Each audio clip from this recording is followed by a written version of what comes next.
Hi there, welcome to my channel. My name is Elizabeth and today's class is all about making our hips happy. It's going to be a short class and we will be holding the postures for about 3 to 5 breaths. If you find you've got a bit longer in your day, then you might want to hold these poses for as long as you want, maybe even up to 10 breaths. But just see how you feel as we go along. This class is primarily floor-based, mat-based, so you don't need much room at all. Quite a bit of lying down, which is always a bonus. And in fact, today we are going to start our class just lying down on our backs. So if we just whiz round, lying down.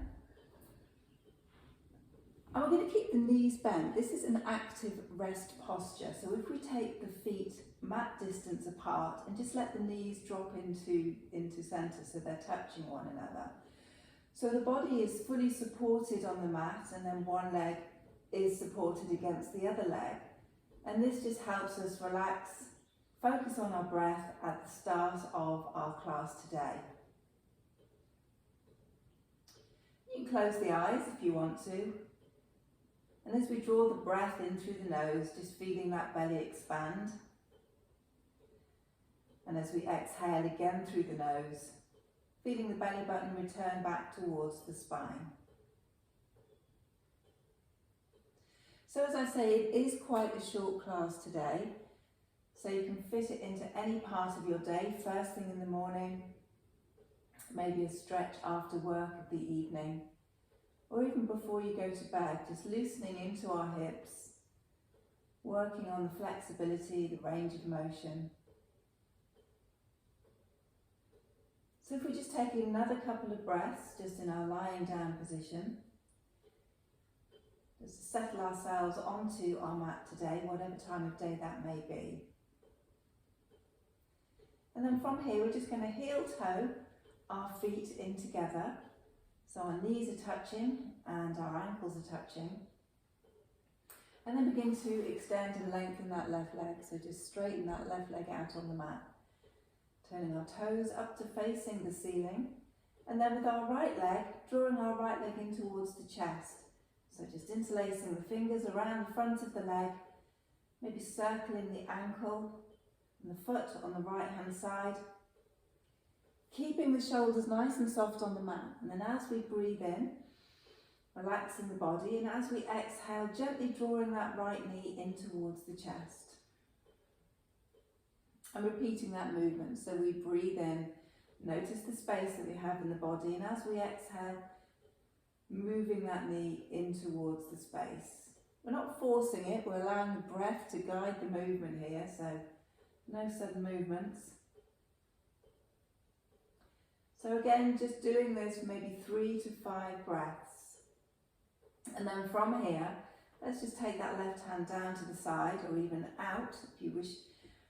And we're going to drop that right knee out to the side a little bit. So rather than drawing it into the chest, we're now going to see if we can tuck it in towards that right armpit. So it's the same movement but different. We're just working into a different area into that hip. Again, moving with the breath. So the exhale moves the leg in. And we're keeping the upper body beautifully soft on the mat here.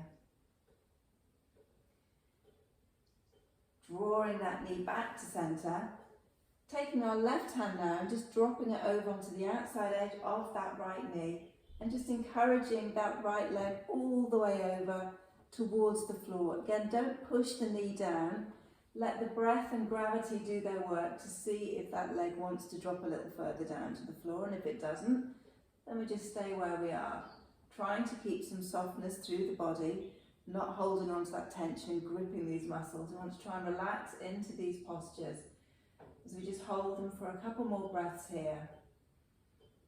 If you want to stay in any of these stretches a little bit longer, then please feel free to do so.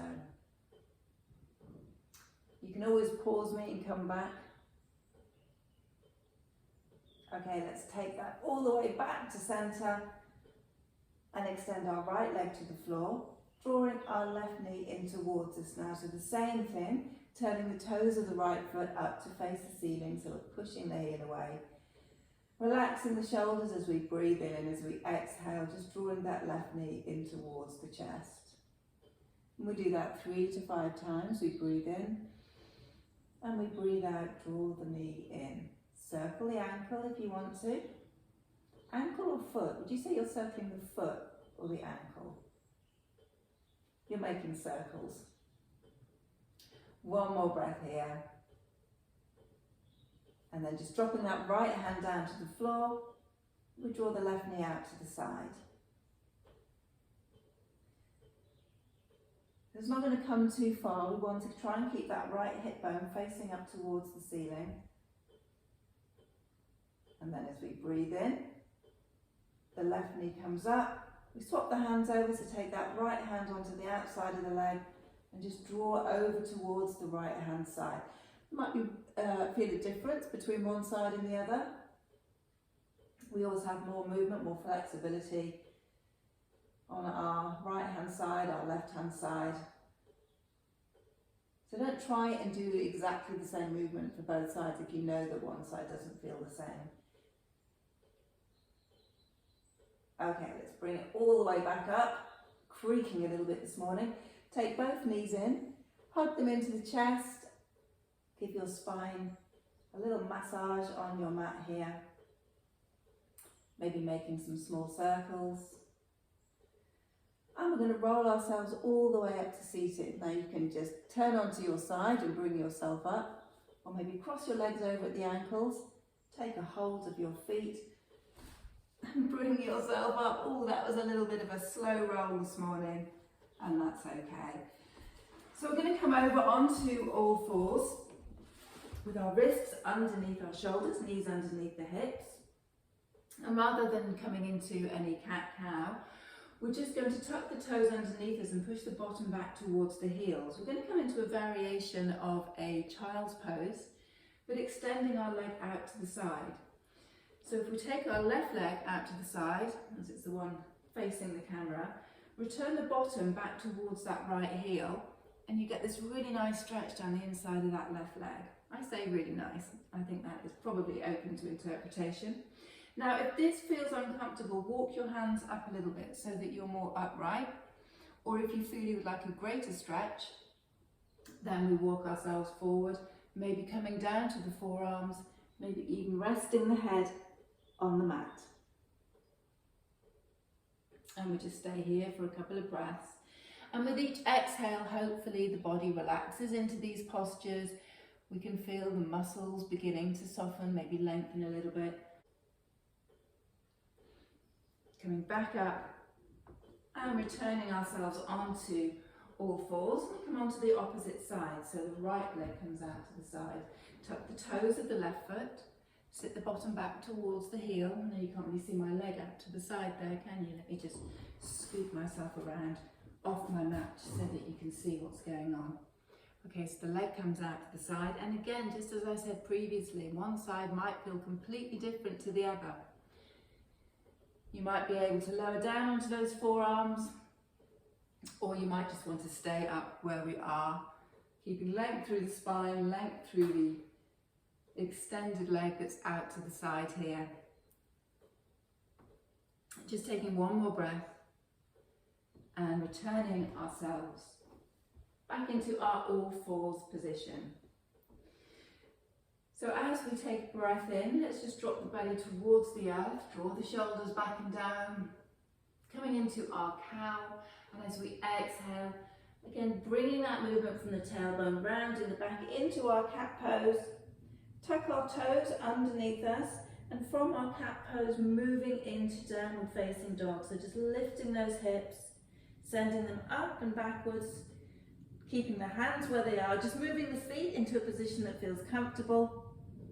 Maybe lowering one heel, bending the opposite knee, stretching down through the back of the legs, through the spine, through the arms. It's a lovely stretch, downward facing dog.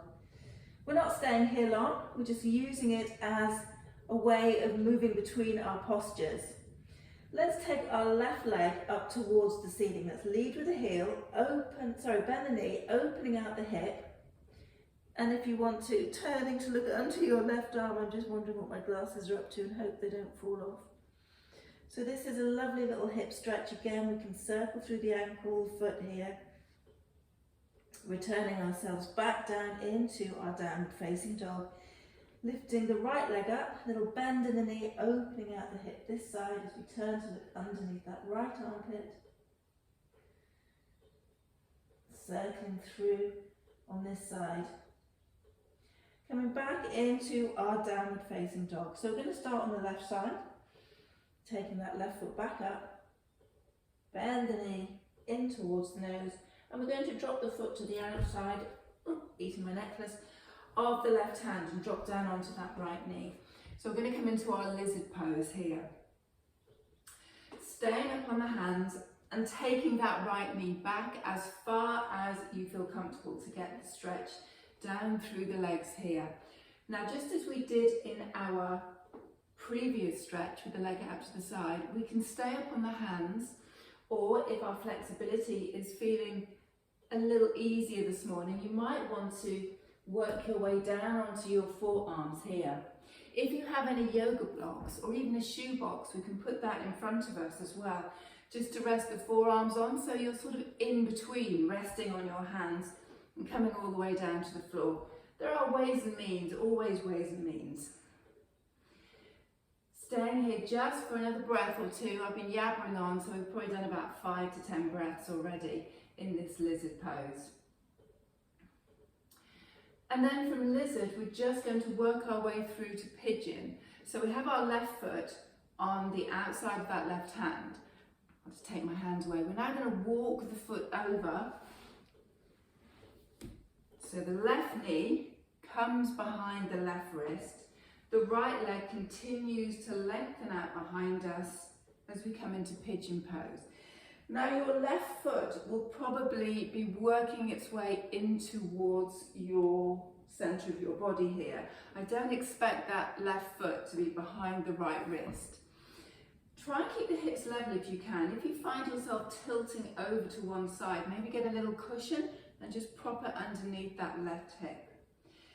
Exactly the same as the previous two postures. We can stay up on our hands. We can rest our arms on a block. We can come all the way down onto our forearms.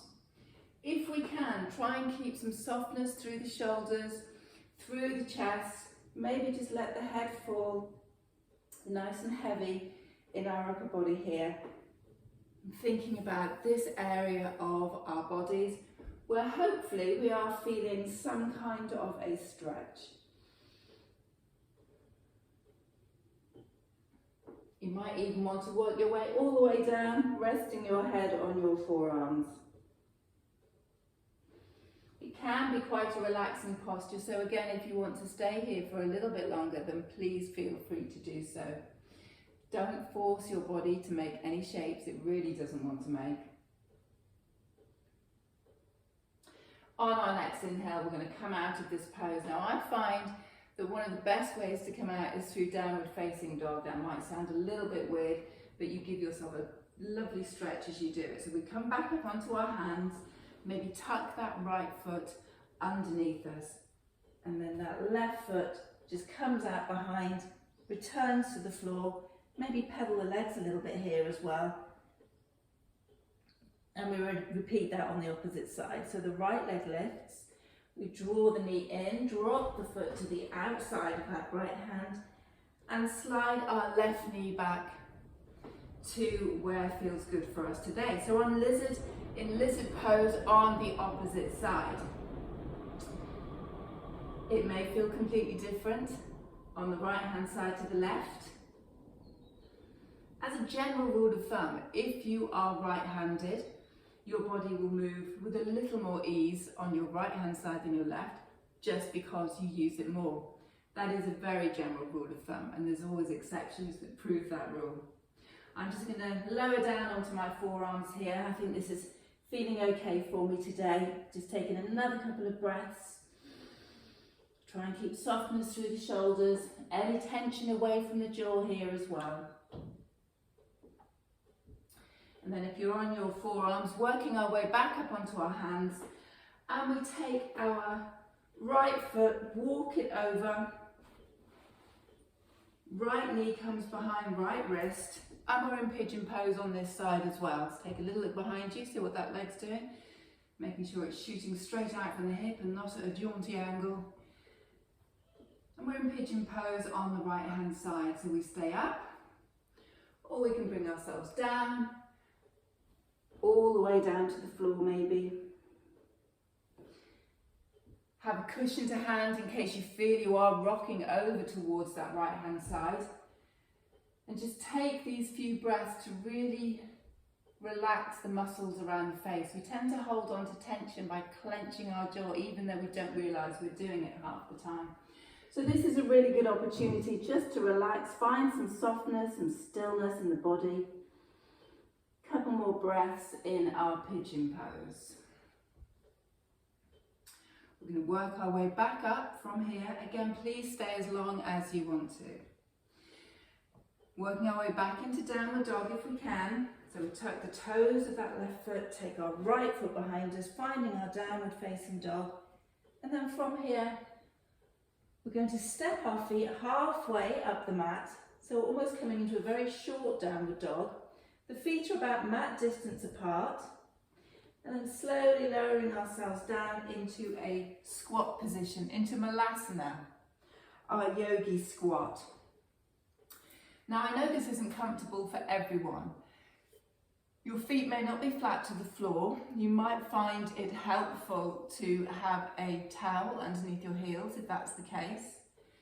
Or if you have any pain or discomfort in the knees and the legs just won't make this shape at all, the other option to our Yogi Squat is to drop the bottom to the floor, take our feet together in front of us, and just coming into our Cobbler's pose. I'll just turn to the front a little bit just so that you can see what's going on. So we're either in this posture, sit bones to the earth, sitting up nice and straight, maybe just relaxing the hands on the knees, giving them a little bit of a wobble, not forcing them down to the floor. Or alternatively, we are in our Yogi Squat. Elbows inside of the knees, palms together. Obviously, the closer we draw those hands to the heart, it has the effect of the elbows scooching the knees out. So choosing a posture that works for you. I'm going to come back into my little Cobbler's pose here. And again, we stay here for between 3 to 5 breaths longer if we have the time. If you're in your Malasana, your squat, join us down on the mat in our Cobbler's pose, feet as close or as far away that works for you. And then taking our hands underneath our knees, just drawing those knees back up, planting the feet in front of us, hands behind, dropping the knees out to the side, going one way, going the other way, just windscreen wiping the legs. We've done quite a lot of stretches, and you may have stayed longer than me, working on the hips. So this is just moving them a little bit in the opposite direction. So we're going to do one last hip stretch before we finish today. I'm going to take ourselves back down onto the floor. So if we lie back down, hopefully we've given our hips a nice warm up here, so this shouldn't feel too uncomfortable. If we draw our legs in towards us and then take the knees wider than the hips, keeping the knees bent, send the feet up towards the ceiling as though you're standing on the ceiling. This is a posture called Happy Baby. We're trying to see if we can get the knees down towards the armpits. That's the action anyway. I'm not asking you to tuck your knees into your armpits, but this is the rough shape that we're making. Now there's a couple of options what we can do here. We can hold on to the feet, and again just by holding onto the feet, that draws the knees down, so you're applying your own pressure onto your legs. If we can't locate the feet, if we can't reach them today, take the hands to the back of the thighs, just rest them here. Again, you're using the weight of your hands, your arms, just to draw those knees a little bit further down. So find your comfortability in your Happy Baby. You can even sway from side to side if you want. Just visualise what babies are like when they're rolling around on the floor. I suppose if you have the flexibility, you could even See if you can get your feet a little bit closer to your face, but maybe not today. So let's take a few more breaths in your happy baby posture, keeping as much length through the spine here. So we don't want to try and lift that tailbone too much off the mat. Obviously it's going to lift, but we don't want to take ourselves into a backwards roll at all. Just a couple more breaths here. And then release the feet, release the legs, draw those knees back in, maybe cross the legs over at the ankles and give yourself another little hug. And then make your way back to seated. So we can either turn onto the side, roll ourselves up, hold onto those ankles, way up we can. That's a little bit more speed than it was at the top of the class there. Making our way back into our seated posture, cross-legged or sitting on the heels if you want to. So that was just a very quick hip stretch class for you, and you can make it as long or as short as works for you. I hope you enjoyed the class today. Please give me a like if you did enjoy it. Any comments, just drop them in the space below this video, and remember to subscribe to my channel as well. Thank you very much for joining me, and see you on the mat again soon.